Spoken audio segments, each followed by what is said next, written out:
Hi everyone, Zandra Joey here with Big Block Realty. I wanted to go ahead and take the time now to extend my conversation that I had yesterday on the American Dream TV. Here with me is my guest again, Alfred Von Kessler IV with Taylor and Anderson Attorney at Law. We want to go ahead and take the time now to talk about elder abuse. Thank you again for being here, Alfred. Well, thank you for having me back. This is a very important topic and it's something really prevalent in our society today. Elder abuse. What we're seeing is a generational shift from our parents, grandparents, living in their primary residence and transitioning to assisted living facilities. And when our parents transition to these assisted living facilities, there's some unforeseen risks. What we see is various types of abuses that occur in these facilities. You know, I see this in my real estate industry as well. Every single day I go to properties and I see what seems to be some type of abuse.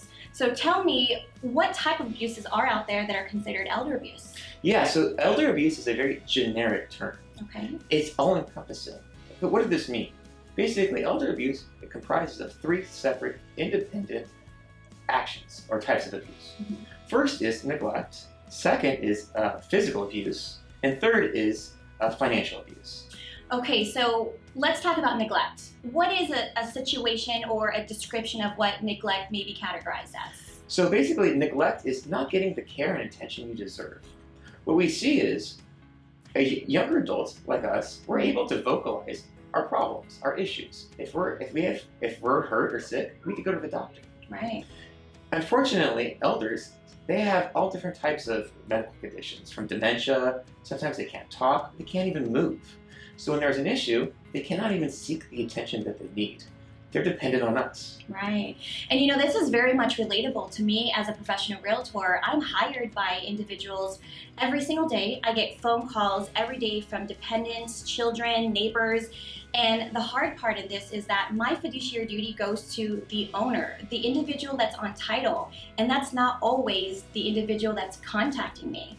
You know, I only have a certain ability to stay within my limitations of professional services. So neglect is something I really do see every single day. And I'm so excited that I'm aligned with someone like you to help me direct what the next step is. So the next elder abuse would be physical abuse? Physical abuse. Okay. This is the most heinous of them all.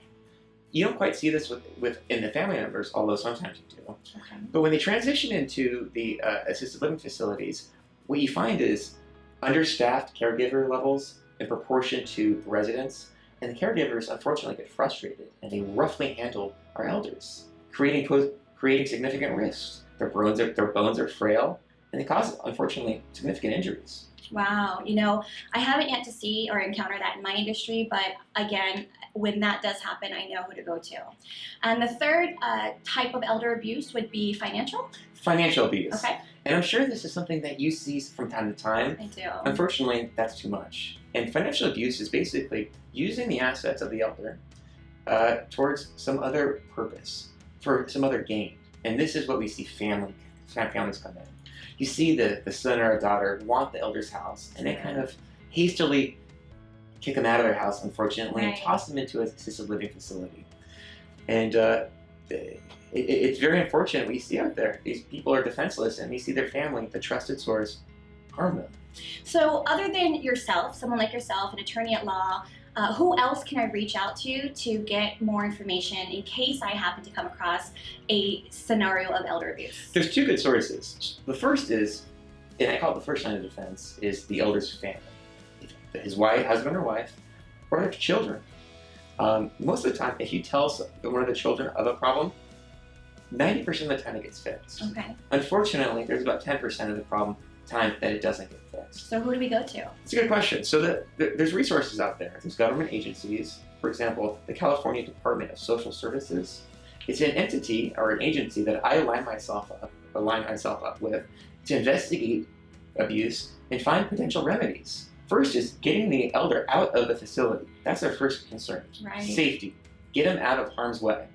And then the other remedies is seeking financial recourse. Okay. You know, this is, again, we talked about it, this is an epidemic. This is a scenario that comes up, that approaches me more often than I like to. And whether it's financial, physical, or neglect to an elder, again, I'm so excited that I am able to be aligned with you, someone who really does care and is an advocate for the elder community. I live in a community that is majority of elders, and I understand that this is a topic and a situation that most people don't know who to go to, where to start, how to actually get the process going. So it's very important that we are giving the public their options, and I appreciate you being here. So if someone wanted to get a hold of you, Alfred, to get more information or get your consultation, how can they do that? Of course. So I am locally here in San Diego. My office is in La Jolla. But the best way to reach me is through my cell phone. I'm available 24 hours a day because emergencies happen 24 hours a day. You may reach me at 310-383-4701. Once again, 310-383-4701. And of course, for any of your real estate needs, whether that's selling a property, buying a property, refinancing, or just finding out what options you have, whether you are the current homeowner or you have someone in need, please feel free to reach out to me as well at 619-913-2703. Thank you again, Alfred, for being here. I appreciate your time. Thank you.